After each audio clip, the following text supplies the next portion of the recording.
wasiirka cadaaladda dalka Turkiga ayaa sheegay in aanun safri karin wiilka madaxweynaha Soomaaliya maadaama uu ku lug yeeshay shil oo u geeriyooday muwaadin u dhashay dalka Turkiga. maxay tahay sababta warbaahinta dalka Turkiga ay aad ugu hadal hayso shilkii wiilka madaxweynaha oo ku lug yeeshay maalmo kadibna uu geeriyooday muwaadin u dhashay dalka Turkiga? maxay tahay sababta wasiirka arrintan uu uga hadlay? maxay tahay xafiisyada iyo hay'adaha cadaaladda Turkiga sababta arrintan uga hadlayaan? maxay tahay sababta xayiraadda loogu soo rogay wiilka madaxweynaha? dabcan faafahinteeda ayaan rabaa inaan halkan kugu siiyo maadaama warbaahinta Turkiga ay haddana caawa arrintan aad u qorayaan. saaxiibada la wadaag inaan la soo raacday isku day. dabcan waana kaaga mahadcelinaynaa aragtidaada. sidaan wada ogsoonnahayba dhacdadan 30kii bisha ayay ka dhacday magaalada Istanbul, mid ka mid ah wadooyinkeeda aadka u waaweyn, iyadoo ay ku socdaan marxuumka oo mooto wata iyo wiilka madaxweyne xasan sheekh maxamuud oo wata gaari. dabcan shilka meesha ka dhacay dabcan waxaa soo gaaray laamaha caafimaadka iyo booliska durbadi waxaa la sheegay in ay ogaadeen wiilka shakhsiyadiisa iyo qofku uu yahay. dabcan waxa ay qoreen inaanu shilkan isaga khaldaneen oo uu khaldan yahay mootoolaha dhaawaca ah. dabcan isbitaal ayaana loola orday. reerka wiilka ka dhashay oo dabagal sameeyay waxa ay looyaradoodu soo heleen muuqaalo cadeynaya in wiilka laga khaldan yahay oo wiilka madaxweyne xasan gaariga uu gadaal ugu dhiftay mootada. taas ayaa dhalisay inuu reerku caroodo, warbaahintan ay la wadaagaan, warbaahintan ay arrintan aad u bunbuuniso iyagoo ciwaan uga dhigay wiilka madaxweynaha Soomaaliya ayaa dilay, wiilka madaxweynaha Soomaaliya ayaa sidan sameeyay, lama xirin, booliska ayaa dafiray arrintan. waxyaabo noocaas ay qorayaan. looyaradii marxuumka reerkiisa ay qabsadeen ayaa dabcan laamaha cadaaladda iyo wasaaradda cadaaladda arrinkan gaarsiiyay, iyo taqriirkii boolisku uu qoray ee isbitaalka lagu geeyay muwaadinka Turkiga ah ee geeriyooday, kuwaas ay ku xusnaayeen in isaga uu qalad ka lahaa, dhibaatadan ay ku timid qaladkiisa awgeed mootoolaha geeriyooday weeyaan. taas ayaa keentay carada inta ugu badan, waxayna dhalisay in boolisku musuqmaasuq uu qoray lagu ogaaday. haddaba hadal hayn badan kadib wasaaradda cadaaladda oo ugu sarreeya wasiirkeeda iyo xeer ilaaliyaasha ayaa arrintan soo farageliyay, waxayna la hadleen warbaahinta. wasiirka oo la hadlayay warbaahinta mudane Yilmaz waxa uu yiri sida aynu ku aragnay muuqaalka dhacdadan ay duubtay kaamiradaha CCTV ee ku xiran wadada in marxuumka dhintay gadaal looga dhuftay gaari xoog ku socdo.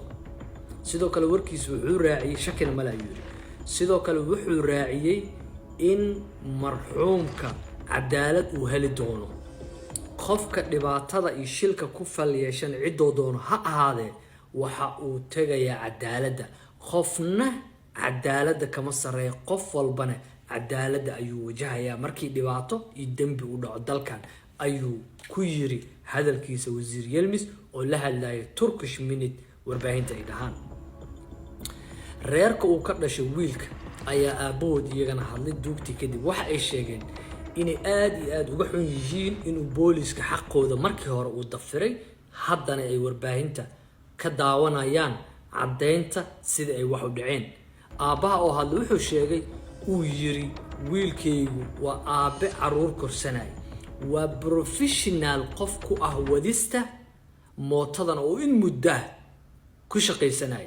sidaas daraadeed uu yiri waxaan aad uga xumahay in booliskii wadanka oo cadaalad uu ka filayay oo isaga canshuurta uu bixiyo mishaar ka dhiganay inay marka ugu horeysay qoraan been noocaas oo kale ah inuu gardaran yahay muwaadinka wiilkayga ee laga gardarnaa una dhintay dhaawaciisu gaaray. dabcan isku soo wada duub sababta uu wasiirku u hadlay warbaahinta Turkiga ugu hadlayso ma aan kaliya shil inuu dhacay, waxay aad uga caroodeen in la dafiray wiilka xuquuqdiisa. kadibna waxaa la ogaaday wiil madaxweyne xasan sheekh maxamuud inuu yahay.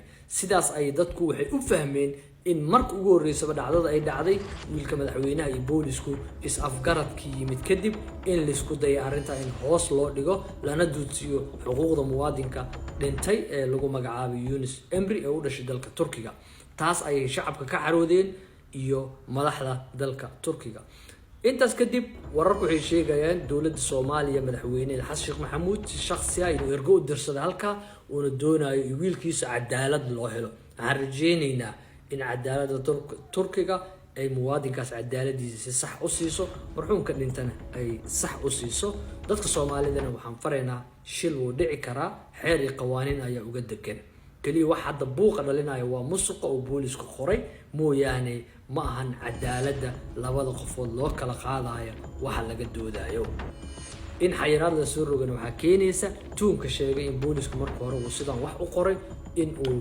qofka cadaaladda loo horgeyn lahaa uu markale dalka ka baxsado iyadoo hab musuqa loo maraayo wararka qaar waxay sheegayaan inaanu jirin waraaqada cadeynaya wiilka madaxweynaha inuu diblomaasi ahaa kana mid ahaa shaqaalaha safaaradda dalka Turkiga taas naftirkeed waxba kama soo kordhin doonto cadaaladda inuu ka helo dalka Turkiga isaga iyo reerka marxuumka ay tacsiin gashaan raadi isku soo wada duub adduunyada cadaalad ayaa ka jirto qofna ma wanaagsana inay dhibaato ku dhacdo cadaalad la mariyo la xiro laakiin cadaaladdu mar walba qurux haddii adiga ku dhibayso qof bay dhibeen cadaaladdu waa qurux meesha kaliya ka jirna waa Soomaaliya waxaan rajaynaynaa inay cadaalad sidaa uga jirto wiil Soomaaliyeed dilkii la dilay wasiirka cadaaladda inuu ka hadlo xaquuqdiisana uu raadin karo ayaan rajaynaynaa waan salaamayaa aragtidaada soo